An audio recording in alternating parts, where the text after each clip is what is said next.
ఓం శ్రీ మహాగణాధిపతయే నమః. సప్తజన్మ కృతం పాపం వ్యాధి రూపేణ పీడితే.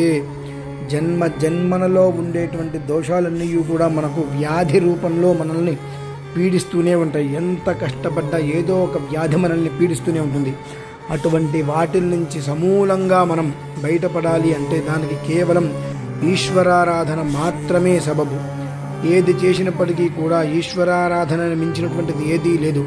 అటువంటి ఈశ్వరారాధన మనందరి జీవితానికి కూడా చాలా ఉత్కృష్టమైనటువంటిది. అటువంటి మహాక్రతువును 72 గంటల సేపు రుద్ర పాశుపత మహామంత్రములతో భారతీ శంకరపీఠం వారు నిర్వహిస్తున్నారు. మార్చి 6, 7, 8 తారీఖులలో ఈ అద్భుతమైనటువంటి మహావైదిక క్రతువును నిర్వహిస్తున్నారు. అందరూ కూడా ప్రత్యక్షంగా లేక పరోక్షంగా పాల్గొని ఈశ్వరుని యొక్క అనుగ్రహంతో పరమైశ్వర్యాన్ని